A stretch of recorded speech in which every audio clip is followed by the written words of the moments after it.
Hello, welcome to Foreign Policy Focus. This is episode 206, and I am the show's host, Kyle. Joining me on today's episode is Will Porter. Will is a frequent guest of the show. His work can be found at libertarianinstitute.org, antiwar.com, and Consortium News. Will, you do great work, great journalism. You've come on this show several times to break down a lot of important topics, and I think we got two very important ones lined up here today in Yemen and the North Korea summit between Donald Trump and Kim Jong-un. Will, welcome back to the show with that very ungraceful introduction. Thank you for having me back on, man. This is my favorite show to come and talk about world affairs. All right, Will. So on today's show, like I said, I'm kind of a bad news first kind of guy. So we're going to get into the ugly stuff, and that's what's going on right now in Yemen. For those of you who, want a full review of the Yemen civil war, I suggest going back to Foreign Policy Focus episode 159, and it's titled Yemen Cheat Sheet. I will link to it in the show notes page. And on that episode, I really break down the whole war. But for the importance of this episode, it's really the humanitarian issue. And a couple months ago, Will wrote a very good article breaking down the humanitarian crisis in Yemen. And Will, I was wondering if you could just kind of summarize and give us an update of what is the humanitarian situation in Yemen? Yeah, sure. So, I think these are some of the most, we'll be working with the most recent numbers here, and I'll get into as well a little bit later how the numbers are kind of sketchy.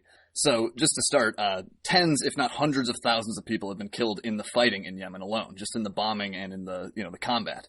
The figure here is certainly higher, far higher than the one reported by the UN, and I'll sort of get into that shortly. But the Saudi-led coalition's bombing campaign, which started in March of 2015, it's been completely indiscriminate, according to human rights groups. At times, they've bombed wedding parties, funeral processions, civilian residences, factories, farms, and they've even destroyed like ancient monuments and UNESCO World Heritage sites.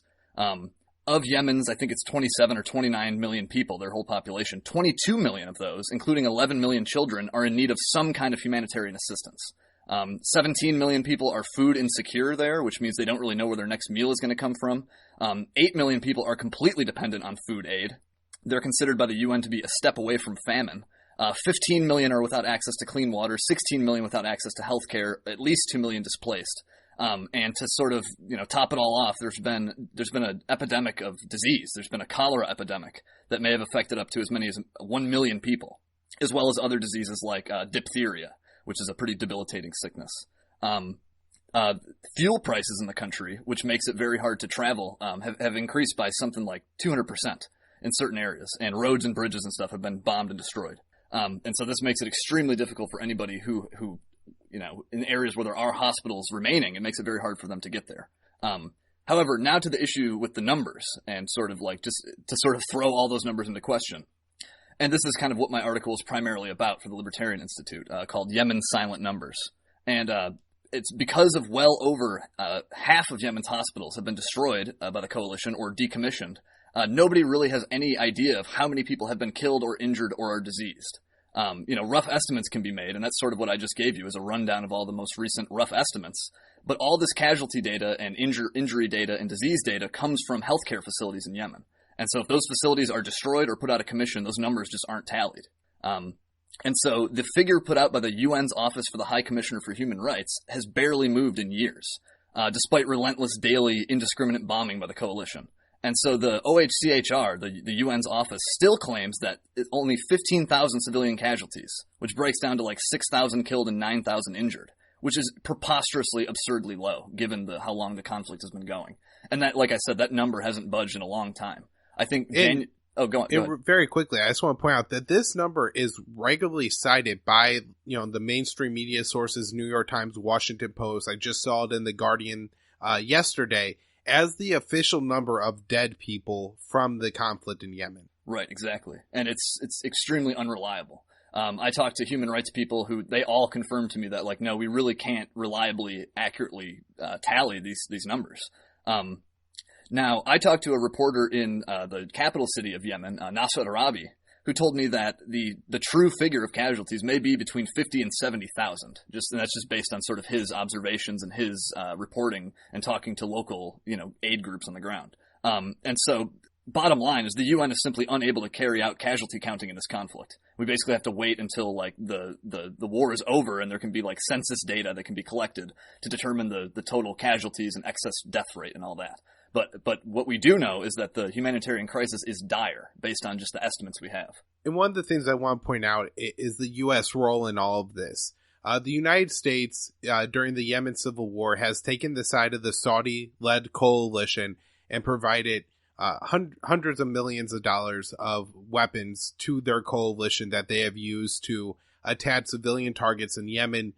Bomb fragments that were U.S.-made bombs sold to Saudi Arabia or the UAE were found at sites where there was a funeral home that was bombed and a wedding that was bombed. So, it's very obvious at this point U.S. weapons are being used to commit the war crimes. We're also helping with the intelligence support and the targeting support. And I think this is a big one for the Pentagon, actually, because I think this opens the U.S. up to some liability to the war crimes being committed. We're, of course, providing the maintenance on the warplanes and the logistical support needed to organize, this air campaign, which requires mid-air refueling from U.S., mid-air refueling aircraft. We're also supporting the blockade, helping Saudi Arabia to keep food from reaching the starving children of Yemen. We are providing, assistance at the United Nations and in the global community to condemn Iran unfairly for being at fault here and mask the crimes of Saudi Arabia and their allies. And I also think it's worth pointing out that a lot of weapons that are, now on the side of the Houthi coalition were given to the former Yemen President Salah by the United States, in fighting the terror war. So it's not like the United States doesn't have blood on their hands on absolutely every side of this war. Right, absolutely. I mean, if you ask people on the ground in Yemen, I think they see this as not only just a Saudi war, but a U.S. one too. So right now, Will, we are, I think quite literally sitting on the brink of famine in Yemen, and the small amount of aid and commercial food that's getting in either to the Port of Hodeida or the Port of Yemen is just enough to barely stave off that famine, even though people continue to get poor, infrastructure continues to be destroyed, and the Yemenis are less capable of producing their own goods. But what we have now is what looks like a UAE-led group of soldiers is trying to take the city of Hodeida and the Port of Hodeida. And I guess explain to us why this is so important. Right, sort of as you alluded to, this the Port of Hodeida it's like the main port for the north of Yemen, and that is the area of the country that the Houthi movement controls. And pretty much all of the humanitarian aid passes through this port in Hodeida, and like you said, some of the commercial shipping too. And countless thousands of people, rely on that aid. And so, with the figures that I referred to earlier, with 8 million people in the country that are completely dependent on food aid, we're looking at a big deal if this port is closed down. Right. And, as we've seen how things move in the Yemen civil war, this is a major city. I think Hodeida is the second most populated province within Yemen. There's at least leading up to, the now, battle in Hodeida, there were 600,000 civilians in the city. And so this isn't going to be, the UAE sweeps in, takes it, and, sides are changed. The Houthis may withdraw, I guess. I guess I can't, don't have a crystal ball and I can't predict the future there. But there's a real possibility for a long, drawn-out conflict. And if that happens, well, we've seen already that Saudi Arabia has actually targeted the port and the infrastructure on the port itself. And so that could be targeted again, making it impossible for aid to get into Hodeida. But if you start destroying the infrastructure of the city, these are things that will have long-term consequences and making it more difficult to get aid, not only into Hodeida, but other areas of Yemen. You also have to look at that probably while the fighting in the city is going on, no aid will be able to enter the city. The international aid workers have left the city because the UAE warned that I believe on today, Tuesday, there, may be a dangerous situation. They're hinting at this will be the start of their assault on the city. And then in long term, if the Saudi-led coalition takes that port, then for any aid to get into the Houthi controls areas, which continue to be a majority of the population of Yemen, is going to have to cross that battle line and make it just all that more difficult logistically to get aid from Hodeida to Sana'a, the capital city. Yeah, exactly. A lot of people are reliant on that aid. And, this war in Yemen, the real devastation has not come in the bombings. Like, I think the fighting up along the coast there, I think that's taken like 600 lives. But we're looking at tens, if not hundreds of thousands of lives if this aid, if this aid is cut off. And these will be from deprivation. This won't be bombs and explosives and gunshots killing people. This will be starvation and disease. Right. And a point that Scott Horton always makes is that when, you're thinking of this deprivation, we're not talking about, fighting age soldiers are the ones on the front lines who start to starve and drop dead. It's the little babies and the children. Exactly. Yeah. There's 11 million children who are dependent on aid in Yemen, and they are the most susceptible to this kind of, not only injury, but also disease, particularly malnourished children. They're the first to go when there's when there's disease.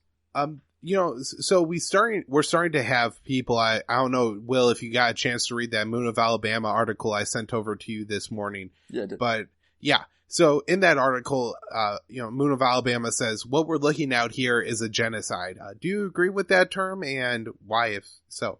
Yeah, I think so, but it should be qualified. It should be explained that, like, as I sort of just laid out a second ago, that when we say genocide, we're talking about deaths that are related to basically deprivation caused by the war. We're not talking about, lining people up and putting them in firing squads or in gas chambers or something. I mean, plenty of people, thousands, are still dying in the combat. But when we say genocide, we're talking about deprivation deaths that are caused by the war, and that could be stopped if the war was stopped. And so, yeah, in a way, I think you could say that the parties that are responsible for continuing this war are indeed responsible for the consequences, and that's mass death and starvation.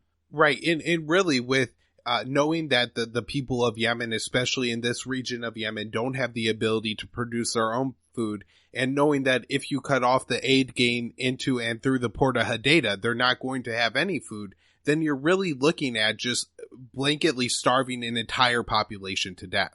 Yeah, exactly. And this is, as you explained a little while ago, the Americans are completely behind Saudi in this.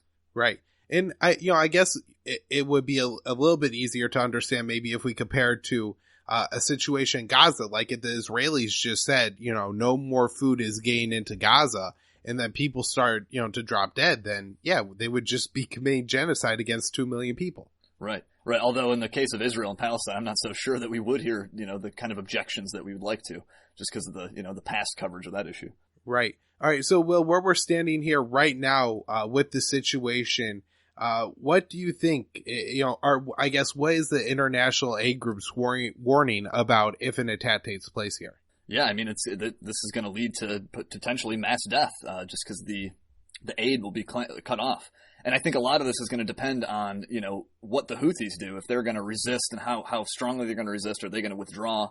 If there's a lot of resistance, that's the scenario in which I can see the aid being clamped down, if there's a lot of violence and fighting, as opposed to if they just withdraw and the UAE marches in and takes it. So I think it's going to depend on that. The outcome will. But yeah, sort of what the aid groups are warning, and what like the UN, they just left the area. They're warning that this could be a disaster. Right, and I'm sure the U.S. has a lot of ability to shut this down if we wanted to.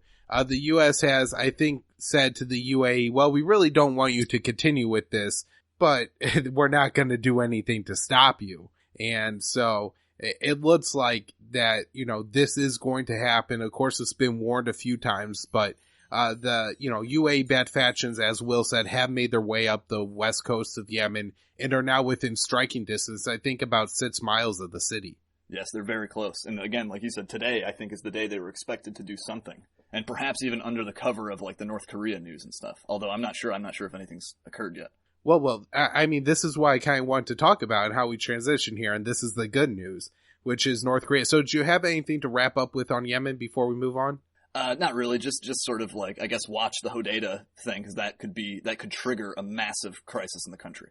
Oh, I don't think we talked about this yet. So before we move on, Doctors Without Borders had one of their cholera facilities bombed yesterday, I believe, by the Saudi-led coalition. And this really seemed to upset Senator Chris Murphy on Twitter, where he was saying, like, unbelievable that this happened. And so maybe this could be an event that will actually cause some, congressional inquiries into what's really going on in Yemen. Yeah, I certainly hope so. Although there had not to be a Debbie Downer about it, but I'm sure you remember I think it was a hospital in Kunduz, an MSF facility that was bombed by U.S. forces, and the U.S. completely waffled on it. There was no honesty or open inquiry into it at all. It was totally, subterfuge.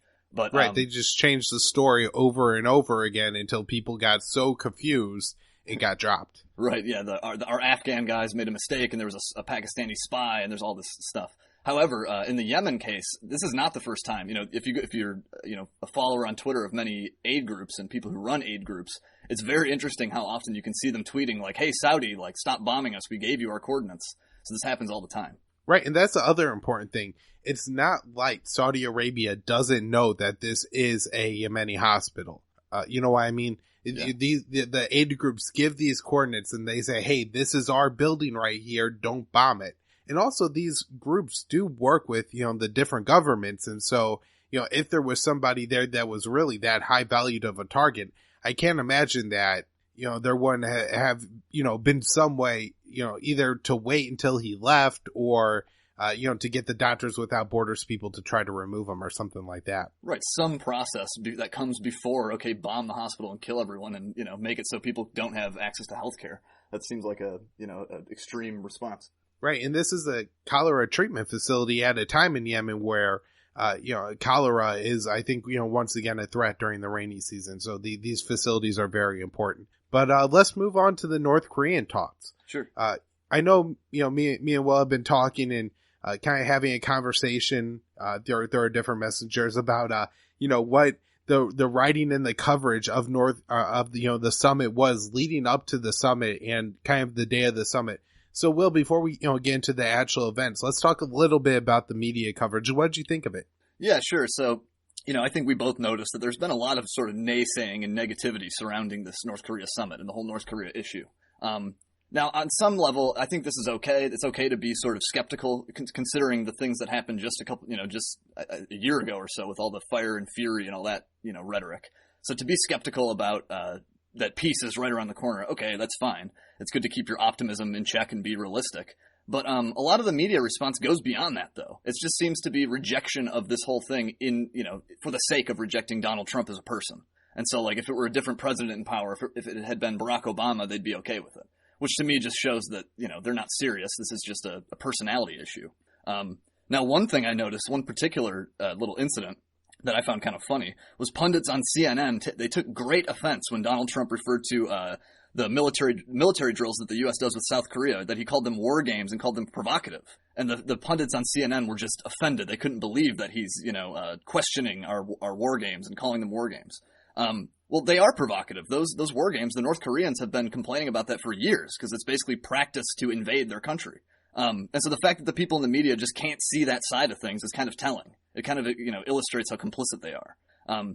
There's actually this French idiom, and I don't remember what it is in French, but the way it's said in English is more royalist than the king. And that's exactly what the media is doing here. They're more hawkish than the top pig, the top imperialist in our government. Right. It was really unbelievable that it didn't seem hardly any of the media coverage focused on the fact that there's been a war that, has an armistice, but is close to 70 years old now, Will. And, the two leaders of these two countries at war here are meeting for the first time. I mean, this is a huge event and they're looking for peace. And even though you could say, well, it's not like they've been shooting each other for the past 70 years, certainly for, the past few years since, the very unfortunate John Bolton situation in the Bush administration, there's been threats and there's changed, and North Korea's, carried out missile tests, and the United States has threatened and looked at carrying out nuclear weapons actions against North Korea. So, this was a real hot spot, and this was a real chance for world leaders to get together, sit down, and do something, frankly historic, right? And, there's really no coverage of that. The coverage is mainly that Donald Trump is either going to go there and screw it up. Now, part of this coverage is because Donald Trump is, somewhat of a boob himself and is sitting there at the, G7 press conference going, yep, I'll know within the first second that this is going to work well. I'll know right away. No, I don't need to prepare. I'm ready. I've been preparing for this, my whole life. But at the same time, for them not to realize that Donald Trump in a sense is right that, yeah, he understands the Korea conflict, and that's not going to come from hearing John Bolton tell him what is going on in Korea, for the, 2 weeks in a row. It's going to be a compilation of knowledge that he has since, this war has been, fought probably throughout Donald Trump's life. I don't know how old he is. I think he's in his 70s. Anywho, he does have a lot of this knowledge. And like I said, I'm sure they've been briefing him this entire time. And when he's talked to Moon Jae-in, who's the South Korean president, Moon Jae-in has filled him in on his positions. And so it's not like Donald Trump needs to cram for an exam for the past 2 weeks or anything like that. And, those are the things I highlight on. A lot of people said that, Kim Jong-un was going to trick Donald Trump or get the best of Donald Trump at the summit. And the thing that I couldn't understand, looking at time and time again, is what the hell could Kim Jong-un get from Donald Trump? It's not like Donald Trump was going to let Kim Jong-un sail home on an American aircraft carrier that's now Korean or give away the deed to Hawaii, right? I'm serious. I mean, it's really head scratching to figure out what Donald Trump could have possibly given away. Could he have removed the 30,000 U.S.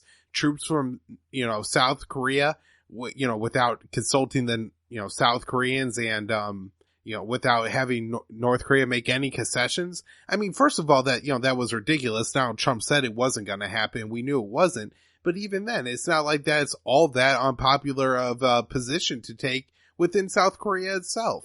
So I really couldn't fathom, what the hysterical hyperbolic scenario of how these talks were going to end up with North Korea being the winner. I never figured that out. There were some very good voices on Twitter though. Peter Van Vuren, Tim Chirac are two that I could think of. I believe Tim actually went to Singapore to attend the summit. So I'm sure there's going to be some great writing coming out of him that I'll talk about on the show coming up here. The other thing that people like to focus on was more the hilarity of it, like talking about how Kim Jong-un's Social Security jogs, or not Social Security, Secret Service jogs along the side of his car, or how he has a toilet in his car. This seems to be a big fascination of theirs. So, but never having that real substantive conversations about what good things could come from the summit was just highly disappointing from what I read and saw. Yeah, absolutely. And I noticed too a lot of that, just the general atmosphere is that, Trump is going to get played here. Now, in terms of who gets credit for this, I've seen a lot of different positions being taken. Obviously, there's a faction who just doesn't want to give Donald Trump credit for anything. And then there's the supporters of Trump who want to say this is all his, 4D chess. This is all his doing.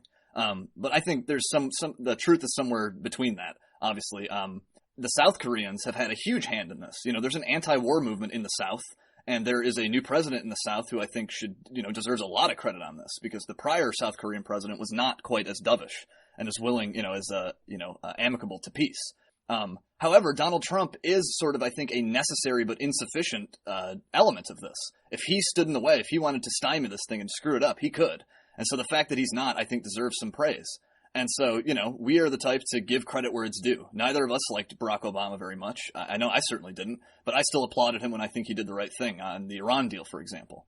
And so in this case, for Trump, he ought to be given some of the credit, I think. And that's sort of not, you don't really see that in the media. You don't see the proper credit being given to him. Right. It doesn't sound like much of a compliment to say that Donald Trump has done a very great thing by not screwing up the peace between North and South Korea. However, Donald Trump has done a great thing by not screwing up the peace between North and South Korea. Right. And on this show, I've discussed in the past how I feel like the president of South Korea, Moon Jae-in, who is a lifelong true believer in Korean peace, is probably the person who really deserves the most credit for the success. But Kim Jong-un and the North Koreans, and then, Donald Trump does get some credit for not screwing this up. As much as I hate Mike Pompeo, he seems to be a very important factor in, facilitating here. And he's been able to, be trustworthy enough to go to North Korea and not say or do anything stupid that, screws up the talks. And I believe at one point helped to kind of block John Bolton from making matters worse. Yeah. I would say I'm impressed with Pompeo, only with the caveat that the bar is extremely low for my standards here. Right. Mike Pompeo is a better Secretary of State than Hillary Clinton. Isn't necessarily a compliment, but it kind of is. Right. But that kind of gets us into the event itself, Will, and I thought one of the interesting notes of the event is the staff that attended, and that did include John Bolton. So, talk a little bit about John Bolton and North Korea, and then just what you thought of the general event itself. Yeah, so with John Bolton, I'll start with him. A couple decades ago, there was an agreement called the Agreed Framework with the North Koreans, where we were going to get them to shut down their heavy water reactor and replace them with a light water one. And there was all these, it was a plan for peace or a plan toward denuclearization, it looked like. And I believe we talked about this in a prior show. We talked about it on some show. We did. I'll link to it. Okay, great. And yeah, so Bolton was a major player in shooting down the Agreed Framework. He pushed a lot of the accusations against the North Koreans that they were, I think, producing uranium or enriching uranium, and that they were violating it in other ways. And it really only came down to some like minor technical violations that really didn't have to scuttle the whole thing, but Bolton really kind of ensured that it would. And so he had a real hand to play in the last one. And I think you told me in private about how you saw images of Bolton, and he was the only one there who looked upset. And so I thought that was a great sign. Right. There's this one picture where it's like, I know Pompeo's one of the people that I instantly recognize. He's like, looks like he's going to like talk to their Korean counterparts. And I think at one point Trump was actually meeting just with Kim Jong-un and a translator. And then the rest of the staffs were left to kind of mingle with each other. I guess hoping, for Mike Pompeo to talk to his North Korean counterpart, et cetera, et cetera. And then there's just a picture of John Bolton with his dumb looking mustache standing there with his big red binder looking kind of sad by himself while everybody else in the picture looks happy. So that did give me some joy. Now, I really wish that, he had been left in Canada or really anywhere else along the line. But he did end up getting an invite to the meeting. I did see at the talks between the larger conference, I believe there was like 5 Americans and 5 North Koreans at the table, one of which being a translator. John Bolton was at the far end of the table. So if that kind of thing matters, which I think it probably does, it was good to see that he at least, even though he was there, which is negative, he didn't play a super prominent role. Yeah, it doesn't appear they're letting him screw this thing up, so that's great.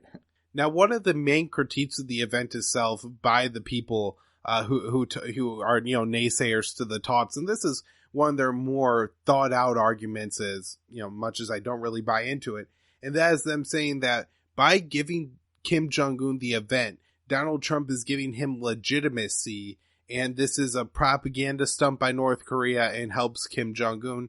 Do you kind of want to debunk this, Will? Yeah, I find this to be a ridiculous line of argument.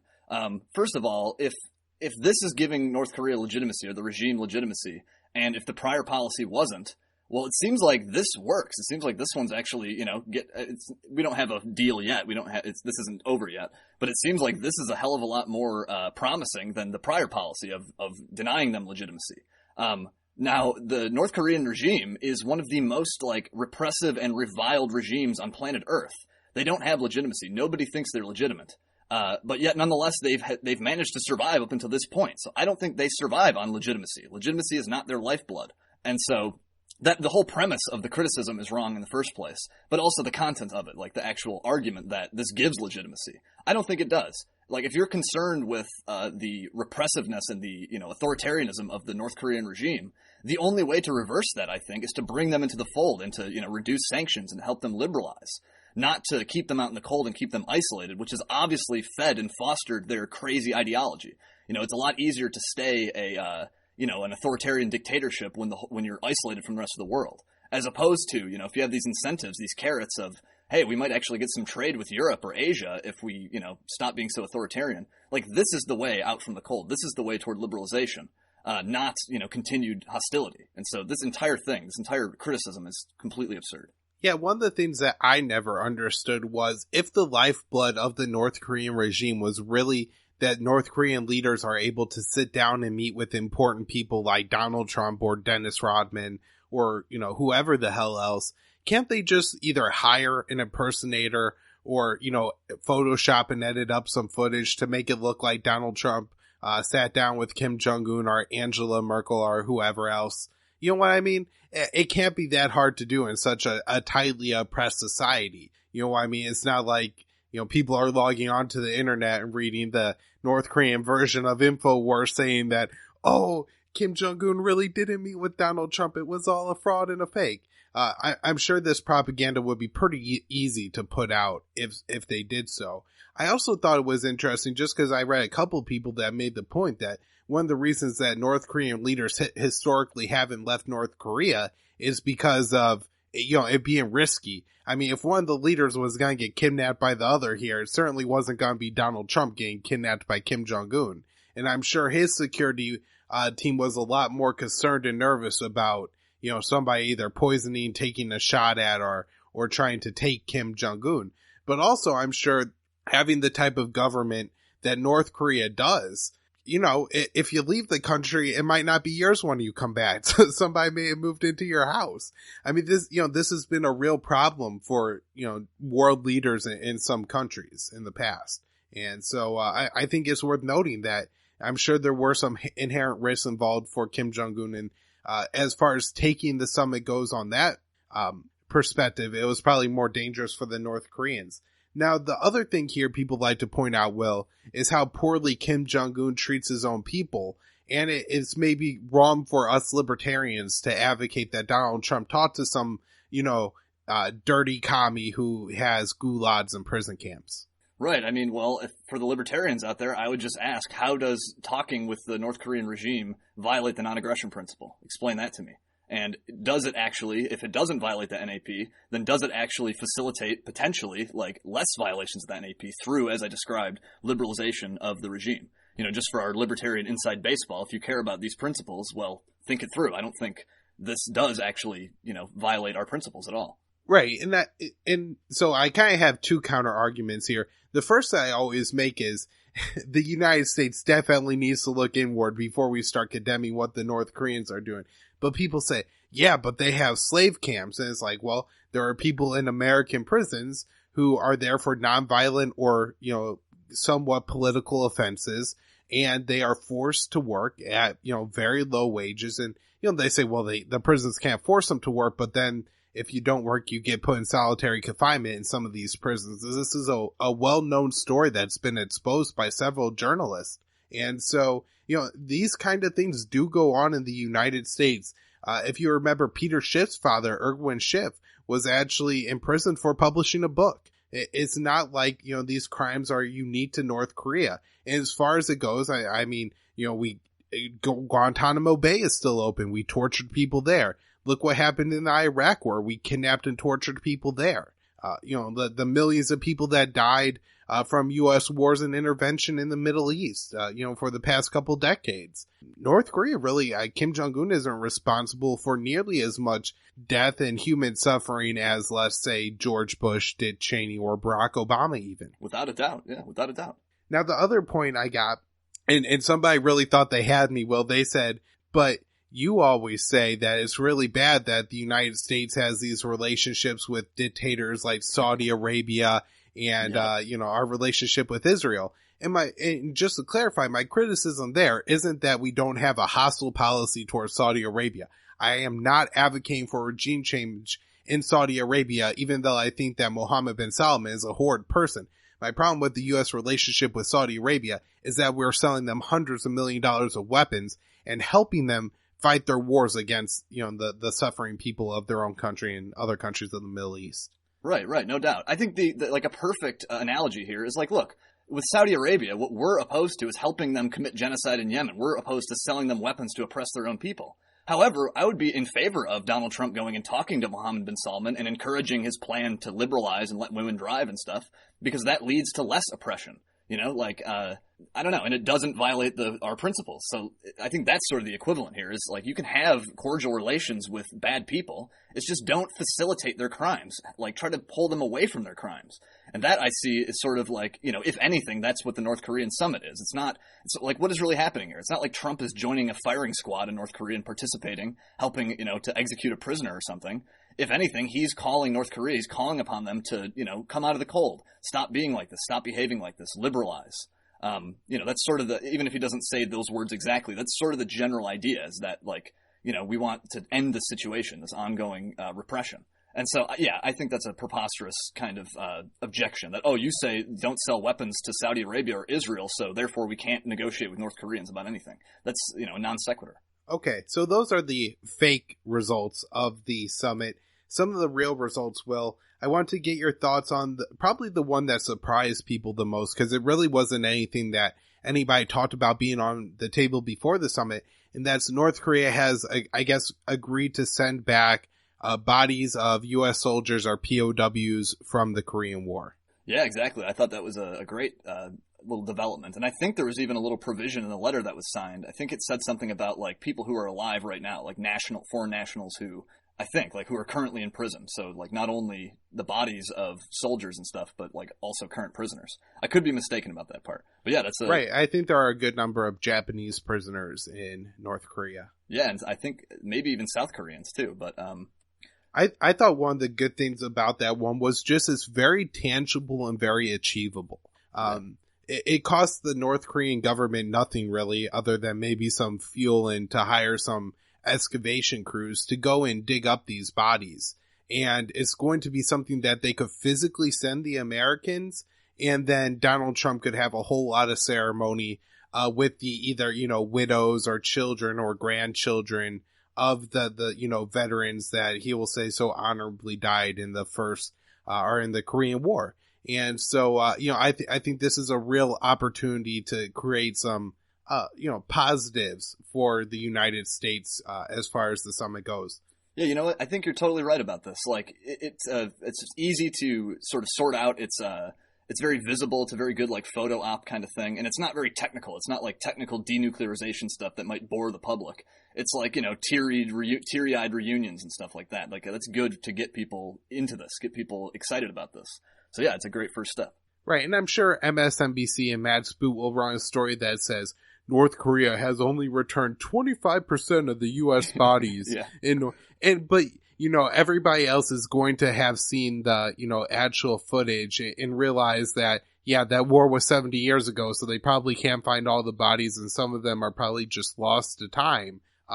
But, this is a reason that people call the Washington Post and MSNBC fake news, right? Is because they try to spin this as some kind of negative. Right, always, yeah.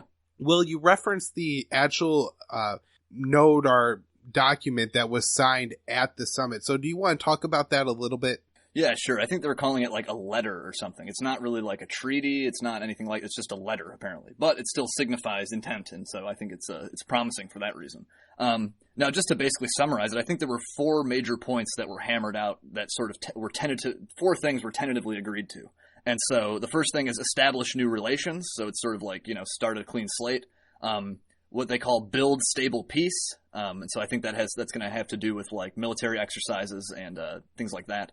Work toward denuclearization, and then resolving POW and missing in action, MIA issues, which we kind of just discussed. And so I think those are like the 4 major planks, the 4 broad planks of like these talks in this summit. Right. And some people are pointing out that there's not a whole lot of substance here, Will. And one of the things that I thought was important to note for the show is that, this is the first real agreement signed between the United States and North Korea, at least in this, most recent round of talks. And so I don't think it's necessarily bad if the language still has to be vague here. Sure. I mean, like, I agree that, like, we should not celebrate before this is over. We shouldn't act like this is all, like, we shouldn't be overly optimistic. You never should be. But, right. We shouldn't pretend like this is a peace treaty because it's not. Right. Exactly. However, and so in that regard too, you can also kind of criticize the vagueness of it. And so, I think that's the thing. That's certainly a criticism, but this is a first step, like this is, just think about where we were, however many 8 months or 12 months ago, with the Fire and Fury and Rocket Man and all those comments. Where talking on this show, we weren't sure if there were, if there was going to be a hot war with North Korea in the coming months or what. And so given that recent context and given the long-term context too of the whole damn thing since the Korean War, was, the hot war stopped.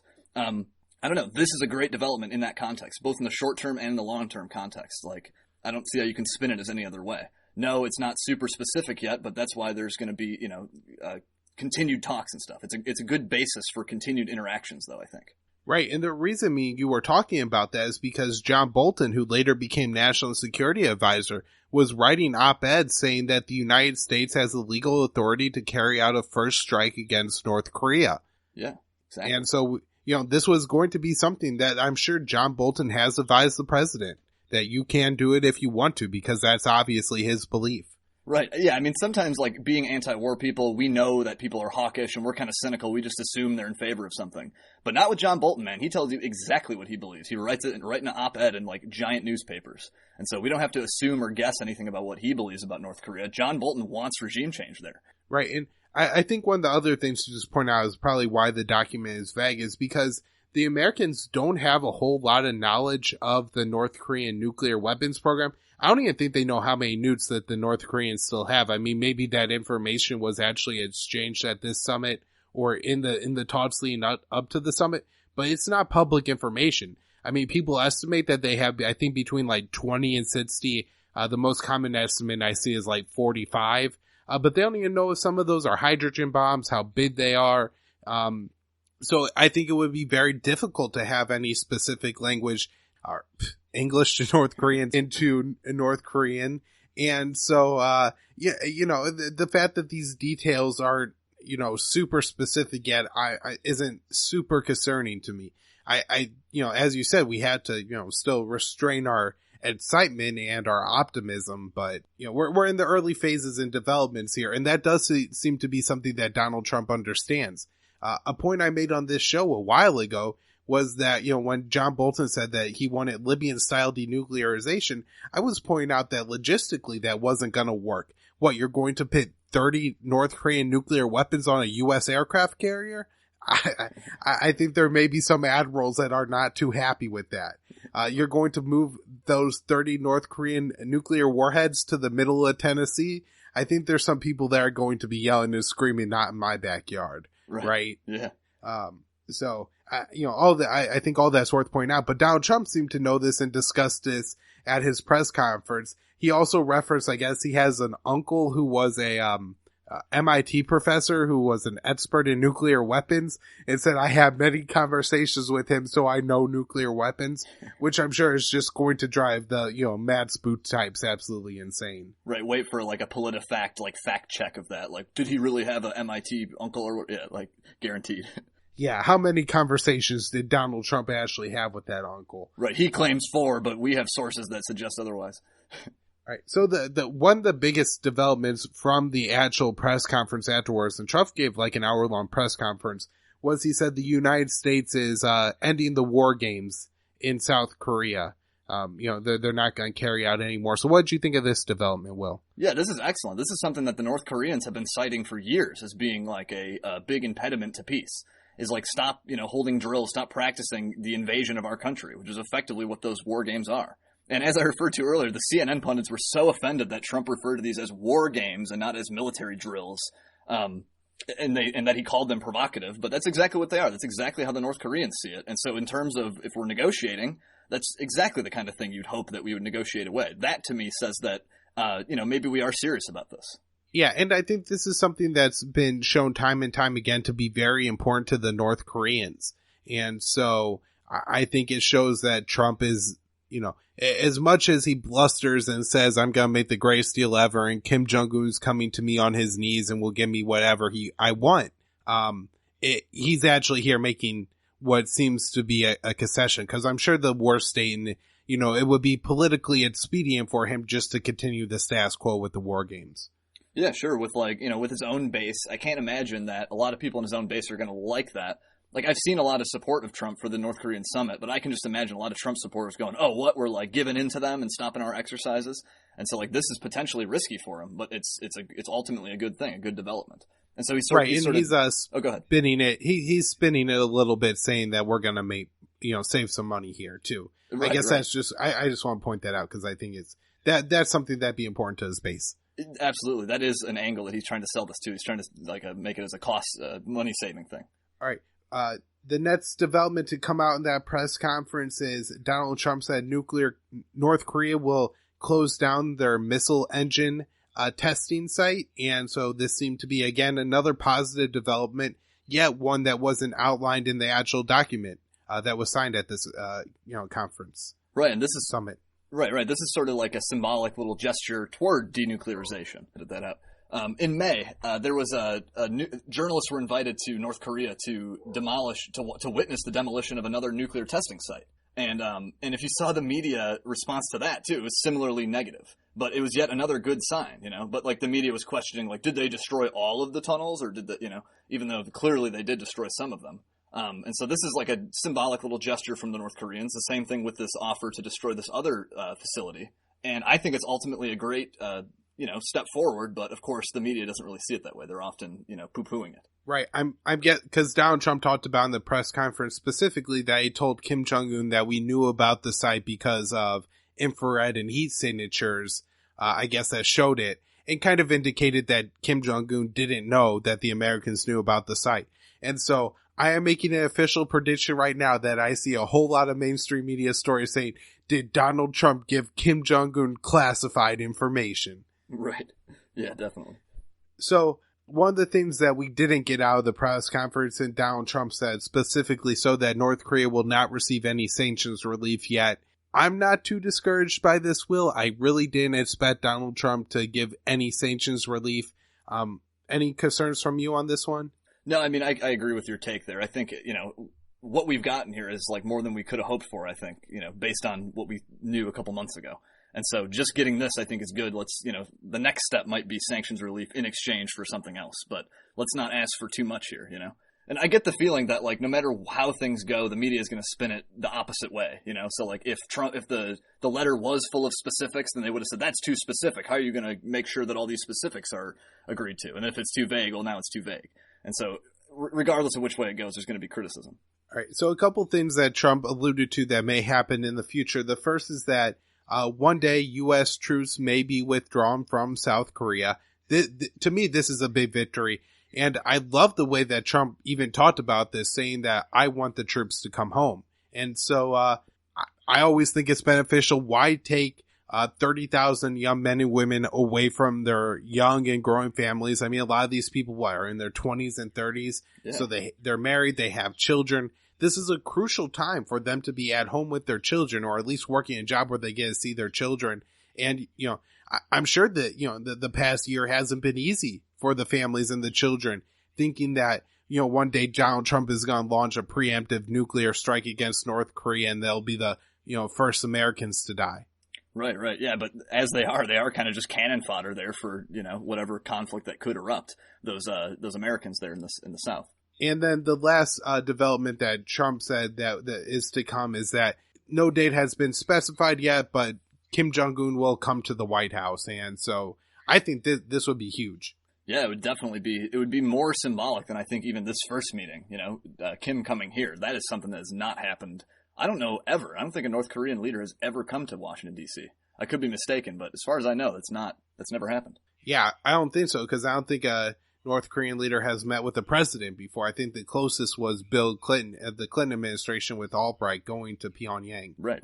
All right. Well, so I think that pretty much summarizes the press conference. For those of you who didn't check out the press conference, it's not as boring as typical press conferences are about, diplomatic summits.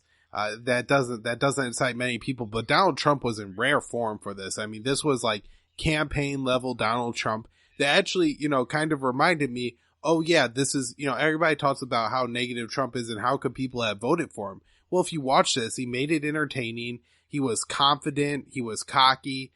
He was somewhat unapologetic. He said something like, if this doesn't work in 6 months, I'll admit I'm wrong. And then said, well, I won't admit I'm wrong, but I'll say things that, kind of, explain why it didn't work out.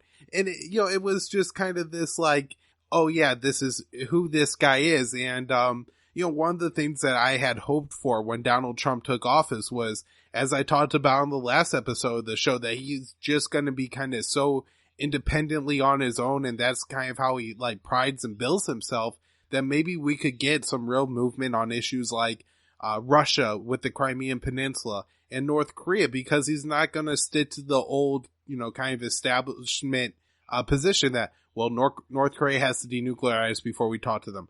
Russia has to get back Crimea before we talk to them.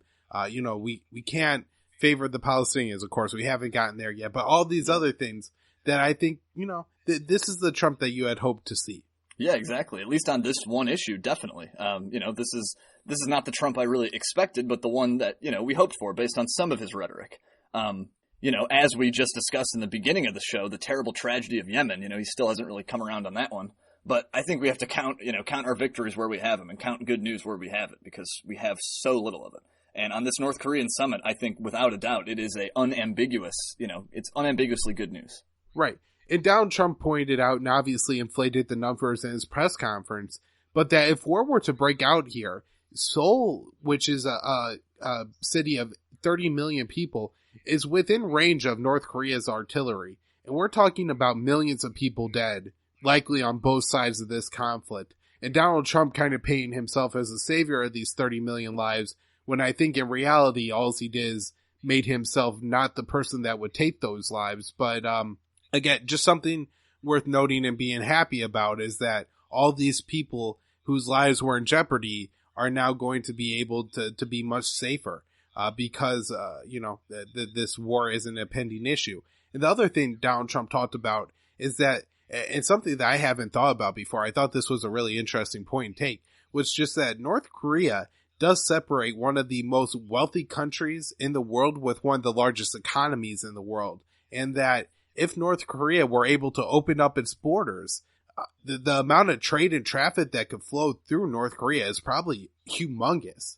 It would make, the real estate there probably pretty valuable, as well as, just make North Korea more wealthy based on its location in a trade route. Right. Yeah. I mean, imagine North Korea that was more like a South Korea. We've all seen that satellite image of the lights on at night, where South Korea is lit up like a Christmas tree and North Korea is black, dark. If we could maybe get some more lights up in North Korea, that'd be a great thing for those people. All right. Well, any final thoughts on the summit or Yemen or anything else going on? No, I think we pretty much covered everything. I'm optimistic about the North Korea issue, less so about Yemen, unfortunately. I have to agree with that. I mean, the Yemen thing, I keep thinking to myself, something is going to stop it. But it seems more and more like I've just been watching a 3-year-long slow motion train wreck where there's just more and more people sitting on the tracks that get taken out every day, while everybody sits there and slowly watches this train just keep. Yeah. I don't know what else to say. Anyways, Will, tell people where they can find your work and all the great stuff that you do. Yeah, sure. So you can find my some of my writing at the viewpoint section at antiwar.com, although it has been a little while since I've been published there in that section. You can find me at Consortium News. You can find me at the Libertarian Institute at the blog and the viewpoints, or the featured articles section. And I also have a lot of commentary and news done for a site called the Daily Sheeple. Oh, and if you want to support my work, if you really like what I do, you can find me at patreon.com/WKP journalist if you'd like to support me.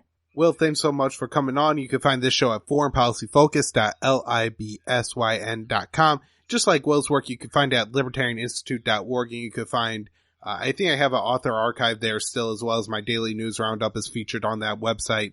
You could go to Libertarian Union on Facebook, at KYAAALE on Twitter. My news website is immersionnews.com, and the YouTube page and the BitChute page are named after that website, Immersion News. Thanks, everybody. Oh, wait, Kyle, one more thing.